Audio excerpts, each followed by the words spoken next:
Perfecto.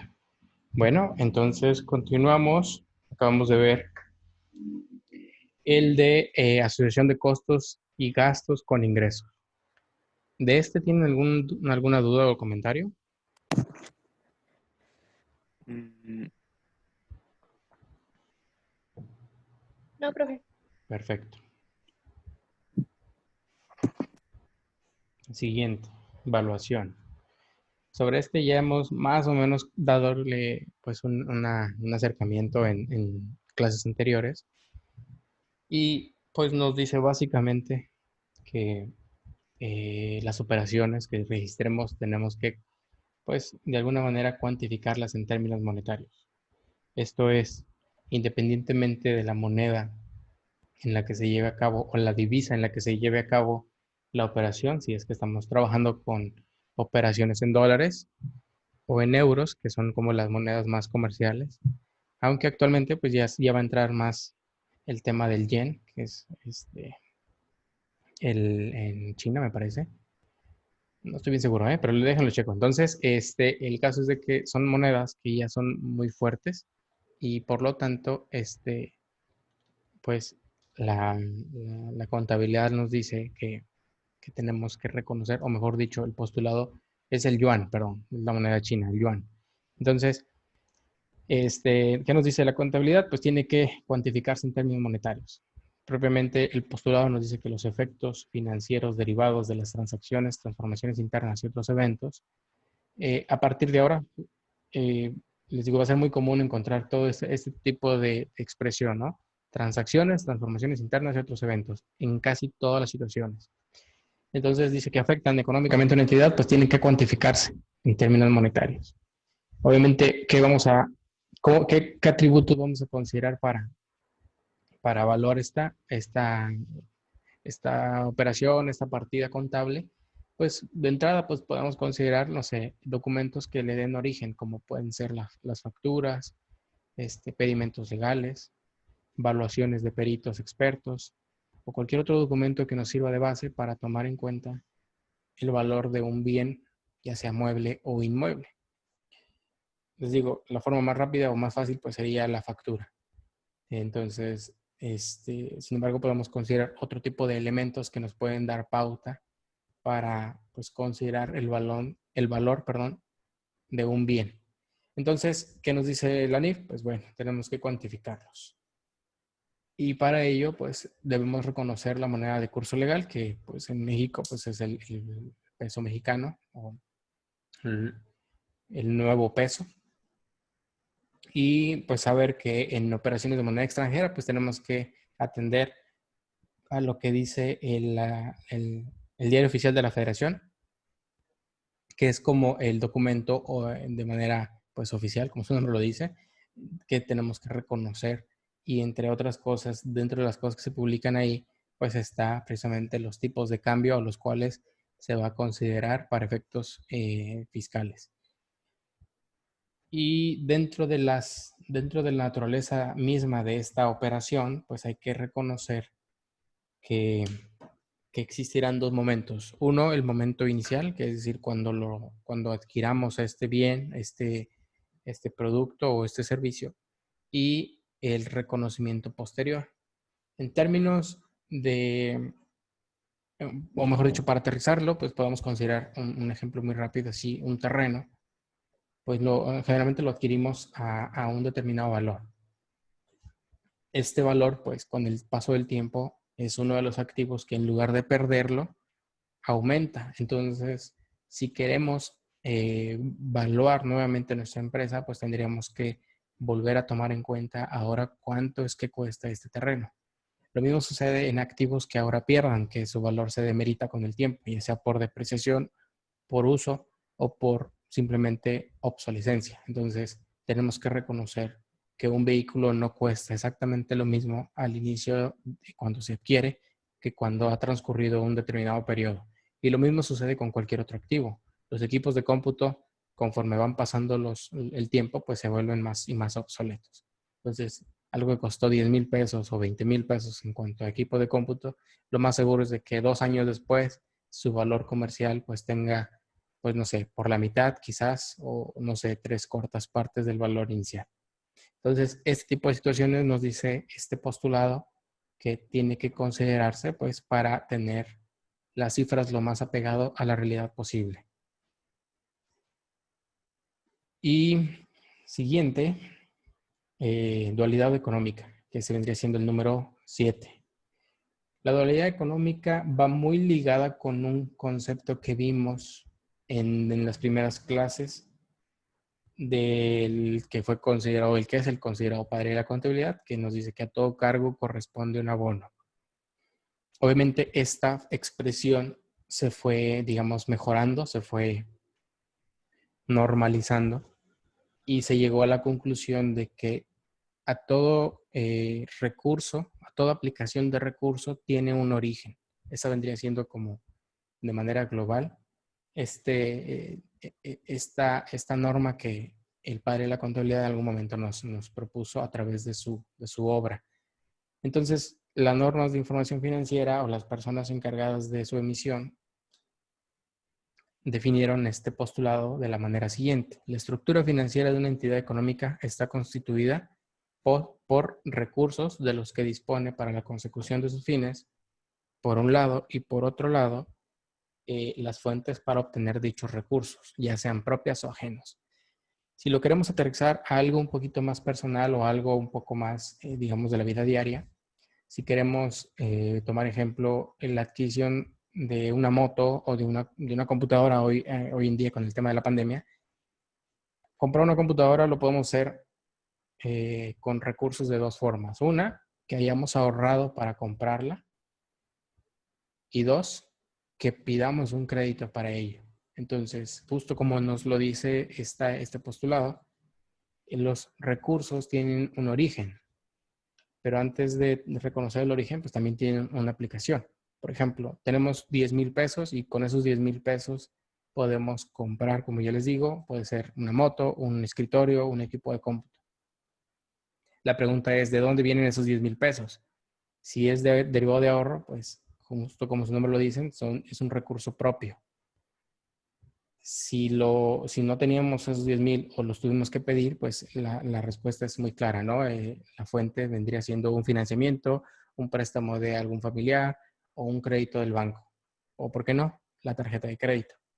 Entonces, ¿qué nos dice? O bueno, aterrizando un poquito más este postulado, pues nos dice que básicamente tiene que haber, o mejor dicho, siempre tiene que haber un equilibrio entre lo que se tiene, denominado activo, y su origen, que puede ser pasivo o patrimonio.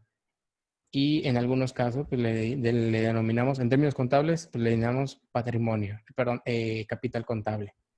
Entonces, ¿qué nos dice este postulado? Pues básicamente nos dice que tenemos que identificar siempre el origen y la aplicación de los recursos. Como les comentaba el ejemplo, es adquirimos un equipo de cómputo, este es denominado activo, lo podemos comprar por nuestros ahorros, que es patrimonio, o bien a través de un financiamiento o crédito, que en este caso vendría cayendo en pasivo. Y así todo, cualquier otro ejemplo, ¿no? Adquisición de mercancía. La adquisición misma es aumento de nuestros activos. Y aquí la pregunta es, ¿con qué lo hemos adquirido? ¿Con dinero propio? Entonces es parte del mismo patrimonio, o bien si lo adquirimos a crédito, pues vendría siendo un pasivo.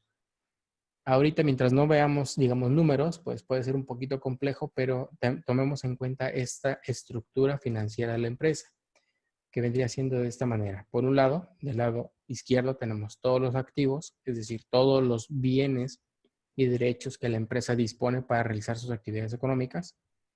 Entiéndase bienes como materiales, recursos materiales y recursos financieros. En este caso, las personas, el recurso humano no entra dentro de esta estructura financiera porque como no está en términos monetarios, por obvias razones, pues no forma parte de esta estructura. Y por otro lado, es decir, del lado derecho, pues tenemos lo que son pasivos y capital.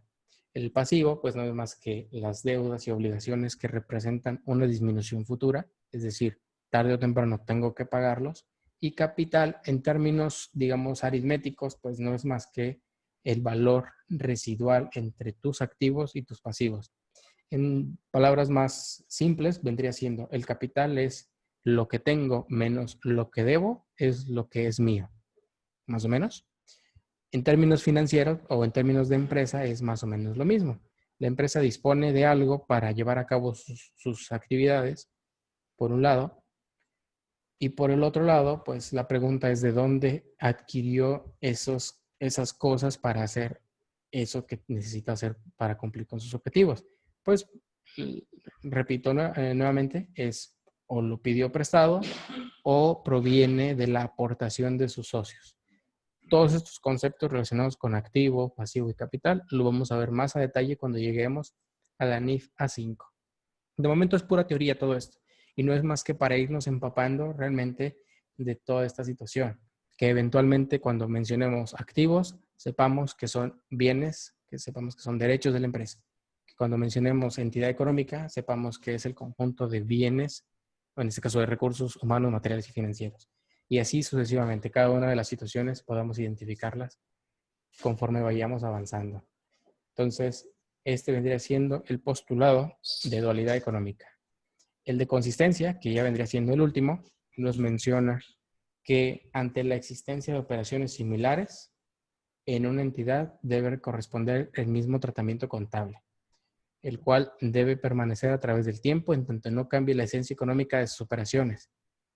Palabras más, palabras menos, nos dice que si hemos considerado, o mejor dicho, ante operaciones iguales, el registro contable tiene que ser igual. Si por un lado, a ver, recordemos una cosa, en términos, digamos, económicos, vamos a encontrarnos con situaciones con costo, con gasto, que pudieran parecer lo mismo. O, bueno, sería costo, gasto o inversión, que les digo, pudiera parecer lo mismo, pero en términos contables representan, digamos, situaciones distintas.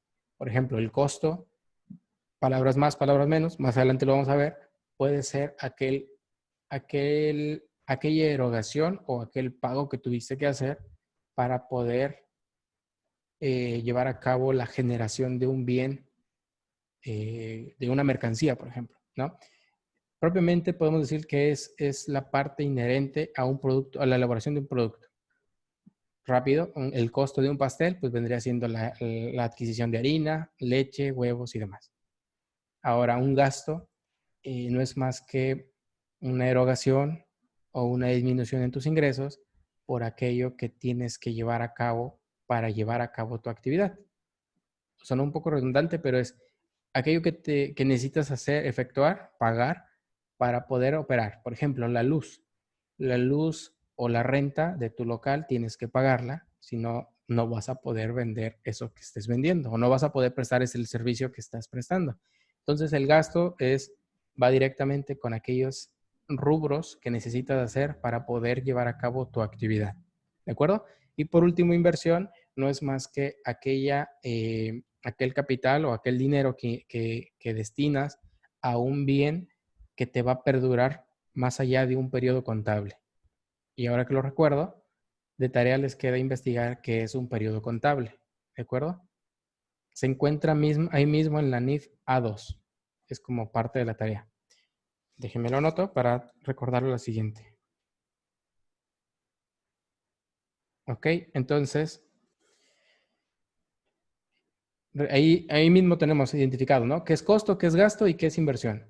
Entonces, si adquirimos un equipo o vamos a decir una camioneta que vendría siendo un equipo de transporte, pues de buenas a primeras podemos decir que es una inversión, porque no forma parte de algo que vamos a comprar para luego vender, no forma parte de un rubro que nada más utilizó un periodo, sino que por su nombre o por su misma naturaleza, pues va a quedar como misma inversión dentro de la empresa.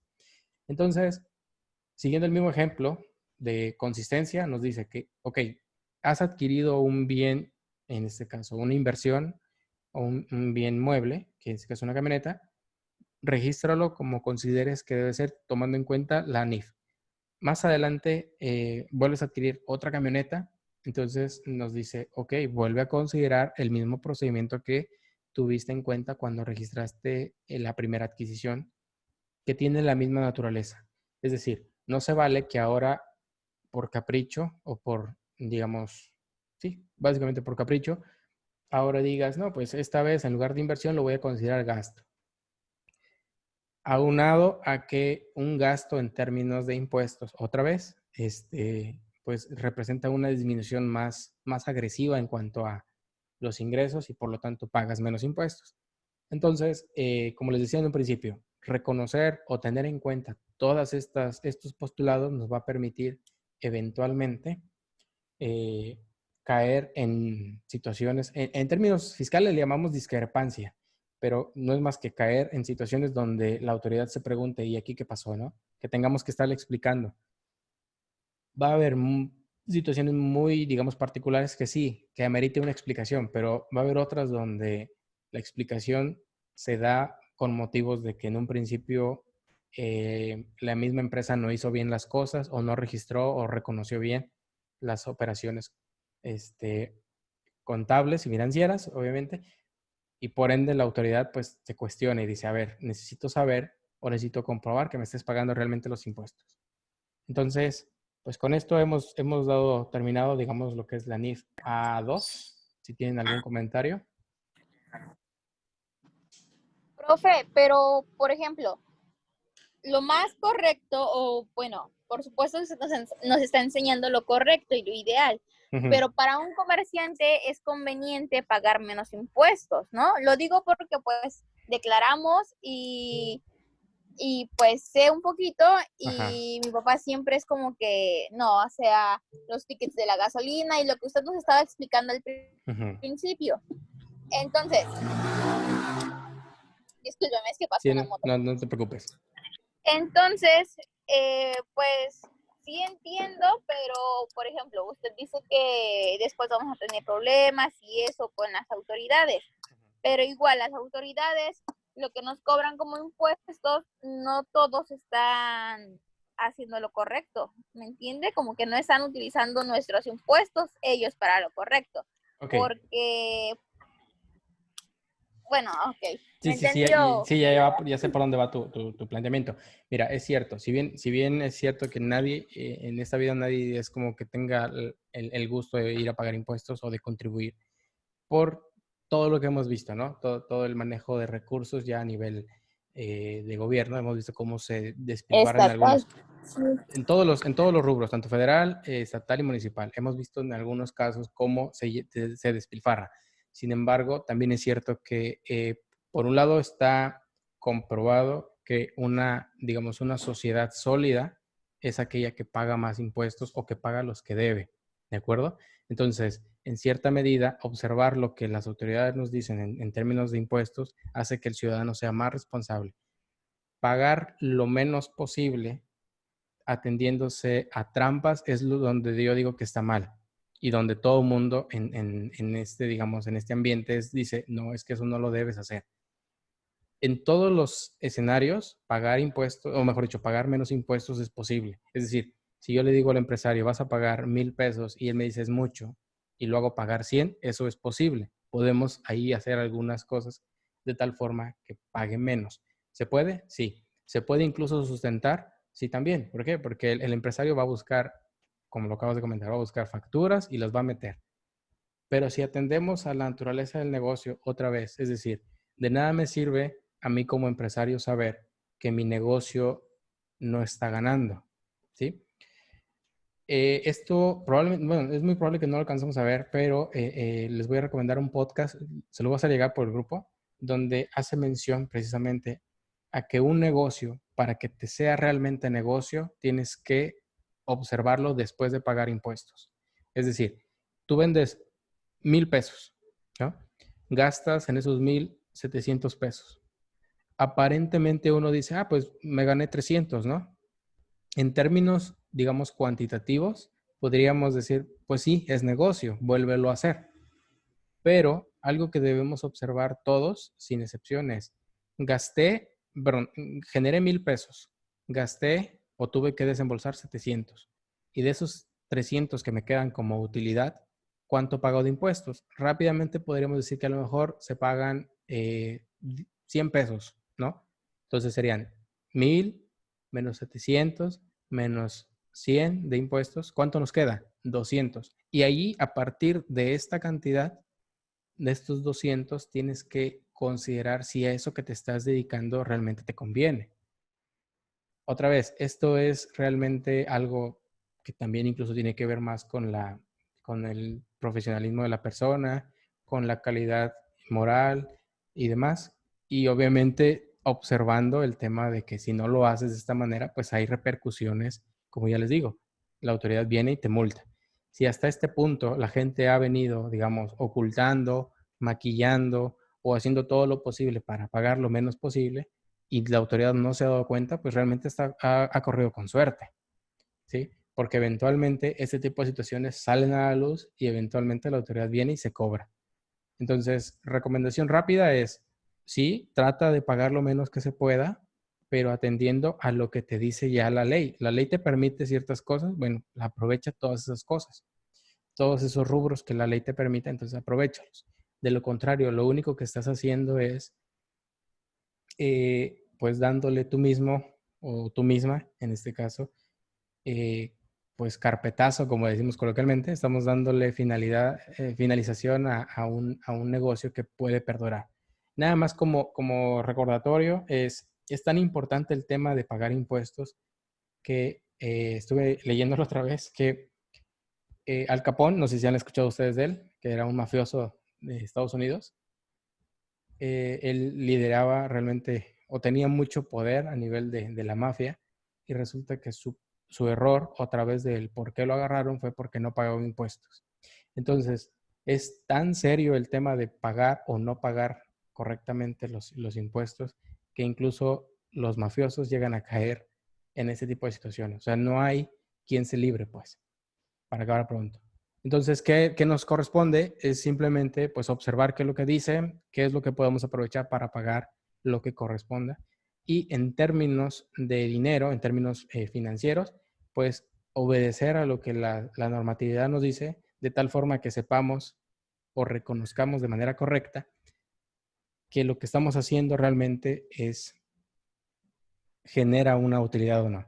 Porque otra vez, si yo como empresario genero X cantidad de dinero, pero por otro lado le digo a mi familia, consíganme facturas lo más que puedan para pagar lo menos impuestos que se pueda, realmente yo como negocio no voy a saber cuánto estoy ganando del negocio en sí.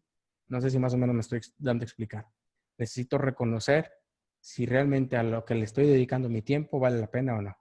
En términos más o menos, digamos, directos, vendría siendo eso, la importancia de los postulados. Entonces, digo, está bien el comentario que se hizo, pero también es importante reconocer que eventualmente hay que aportar. Les digo, tenemos que hacerlo incluso por cuestiones legales, por cuestiones cívicas, porque eventualmente, bueno, no sé ustedes, pero con lo que respecta a mí, toda mi formación ha sido en una institución pública.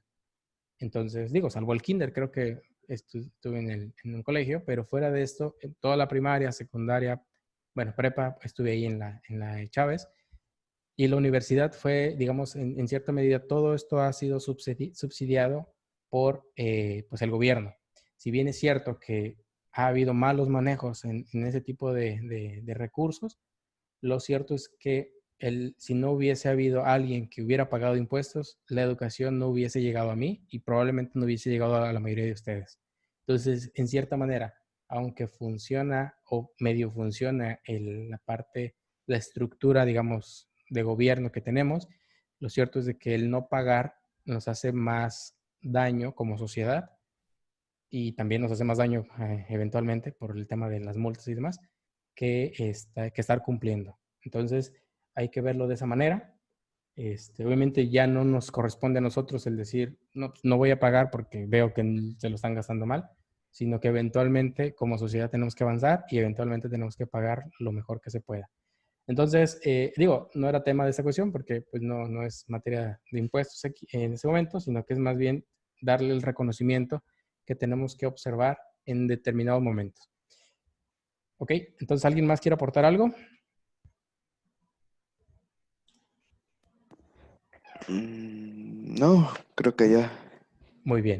Entonces, vamos a pasar al Kahoot. No sé si estén viendo la pantalla. Mm, A ver, ya va.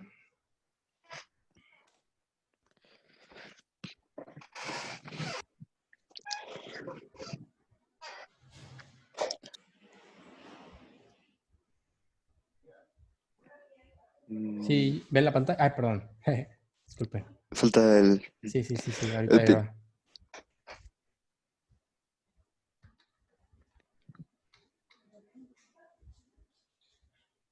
Ok.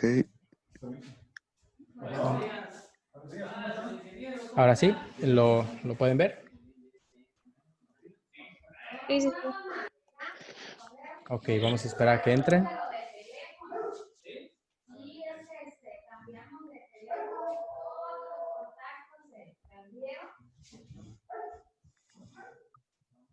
A ver, ahí me están escuchando ustedes, porque lo voy a bajar un poquito. Porque llegó, ándale, ya llegó Roberto.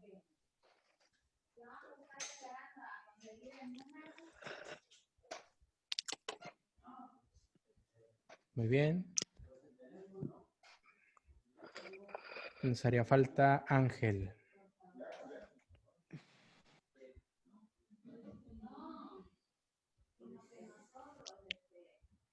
¿Estás teniendo problemas para entrar, Ángel? Parece ser que hace rato comentó que lo había. A lo mejor tiene problemas. Si no, vamos a comenzar nosotros para que nos alcance el tiempo. ¿De acuerdo? Bien. Igual, Ángel, si nos está escuchando y te quieres incorporar más adelante, puedes hacerlo. Empezamos.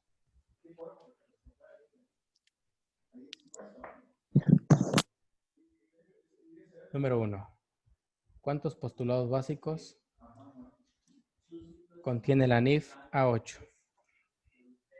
A2, perdón. Ya nos dijo la respuesta, No profe. se vale. Esa no cuenta. Me traicionó ahí el inconsciente. Muy bien.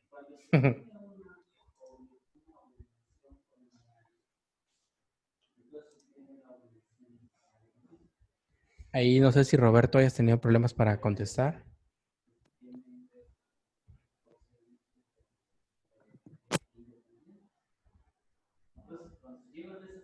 Bueno, vamos a seguirle. Muy bien.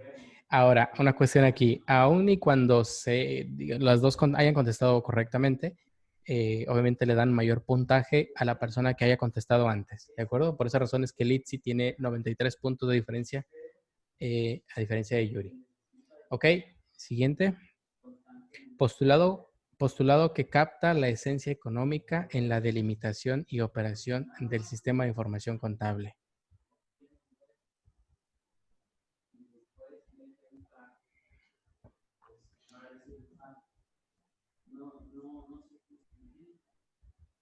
Profe, se trabó en el mío. Oh, rayos. ¿Y cuál?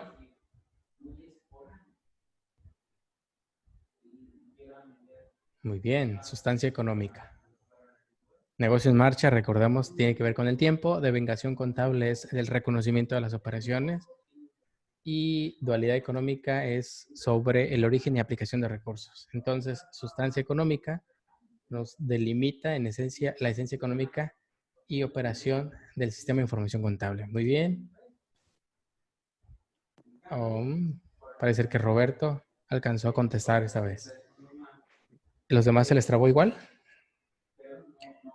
Yo no me la supe. Ok. Tienes que contestar aunque sea lo que sea. Postulado que identifica y delimita el ente. Entidad económica, asociación de costos y gastos con ingresos, valuación o consistencia. Muy bien. Entidad económica.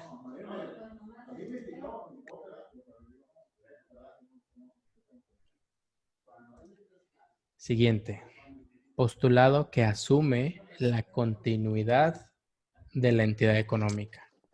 Valuación, devengación contable, negocio en marcha o transformaciones internas y otros eventos.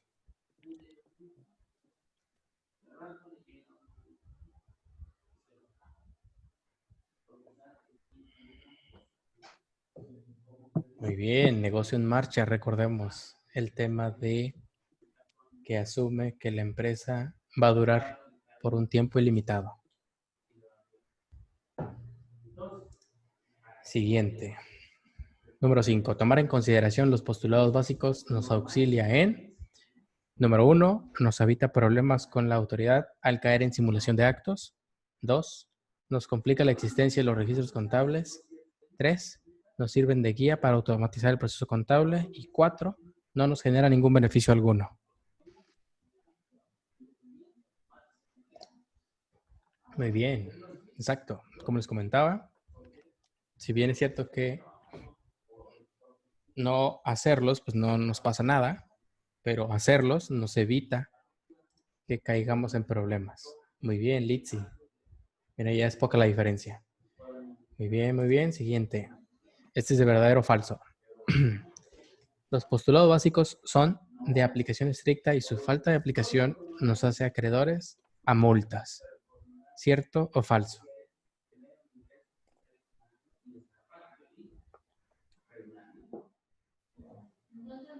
¿Qué pasó? ¿Quién puso cierto? Lo acababa de decir. El no aplicar las normas de información financiera o los postulados básicos no nos hace acreedores a multas. Simplemente son de aplicación. Es un acuerdo que tenemos como contadores el hacerlos, el aplicarlos o no.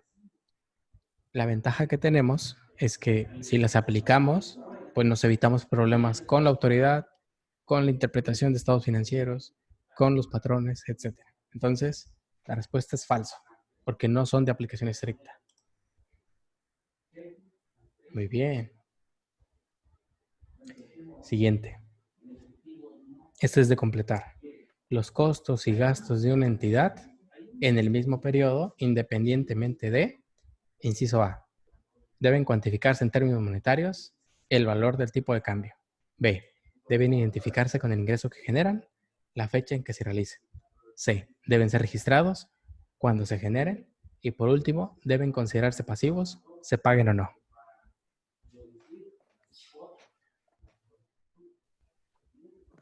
¿Qué pasó ahí? Es que está un poquito confusa la pregunta, está un poquito larga. Ok, va. Pero entonces queda claro, dice, los costos y gastos de una entidad deben identificarse con el ingreso que generen en el mismo periodo, independientemente de la fecha en la que se realice. Lo comentábamos al principio. Yo les mencionaba, por ejemplo, la cuestión de elaboración de algo, galletas, ¿no? Yo vendo y es muy probable que incluso venda sin que cobre. Entonces, ya identifiqué un costo, que en este caso es la materia prima. Y por otro lado, pues está la posibilidad de cobrar antes de llevar a cabo los gastos. Siguiente, bueno, vemos el scoreboard. Sería, creo que no hubo ningún cambio aquí. Ah, pues cierto, se equivocaron. 8. Es de verdadero o falso. Devengación en términos contables está relacionada con el momento en que ocurren los hechos. ¿Cierto o falso?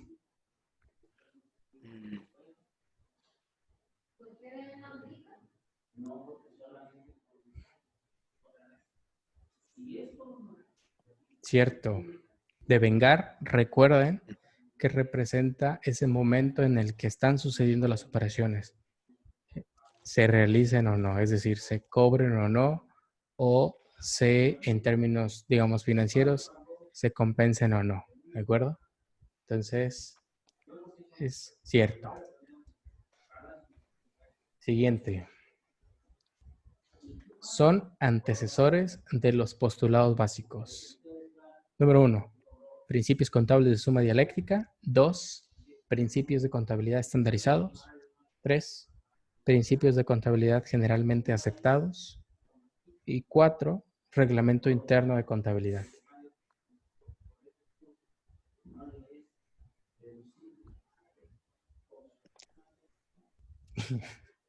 ¿Quién puso reglamento interno de contabilidad? Eso ni siquiera se mencionó en clases, chavos. Perdón. Se fue. No. No Se trabó. No quiero ver cómo salen en el examen. 10. La estructura financiera de la empresa está constituida por A o rojo, activos pasivos de capital. B, ingresos, costos y gastos. C, recursos humanos, materiales y financieros. Y por último, deudas a corto y largo plazo. Eso lo vimos al final. Lo que probablemente se confundieron, y esto sí era a propósito, ¿eh? Debo reconocer que yo lo hice con toda la intención de que se equivoquen, pero ya aprendieron. Al final les mostré esta cuestión. Esta es la estructura financiera de la empresa. Está estructurado por activos, pasivos y capital. Lo que la mayoría seleccionó, que es recursos humanos, materiales y financieros, es lo que nos dice el postulado básico relacionado con entidad económica. ¿Qué pues nos está diciendo eso? Que la entidad económica está constituida por recursos humanos, materiales y financieros. En el caso de la estructura financiera, y es importante recalcar, financiera, es decir, cuestión relacionada con términos de dinero. En términos de dinero es lo que tengo, lo que debo y lo que es mío. Recuerden eso siempre. ¿De acuerdo? Entonces, estructura financiera es activos, pasivos y capital. Más adelante vamos a ver cómo realmente se está constituido todo esto. Pero no se preocupen, esta cuestión de que se hayan equivocado algunos de ustedes en algunas preguntas o que no hayan sabido, por eso es importante por lo menos seleccionar una, la que yo crea que es. Porque si me equivoco, aprendo. Es más fácil que en lo sucesivo y cuando venga esto en el examen, me acuerde, ahí fue donde la regué.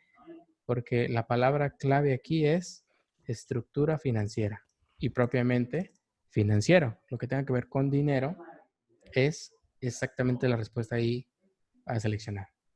¿De acuerdo? Entonces, pues ya nos queda 1 minuto y medio. Vamos a ver el resultado.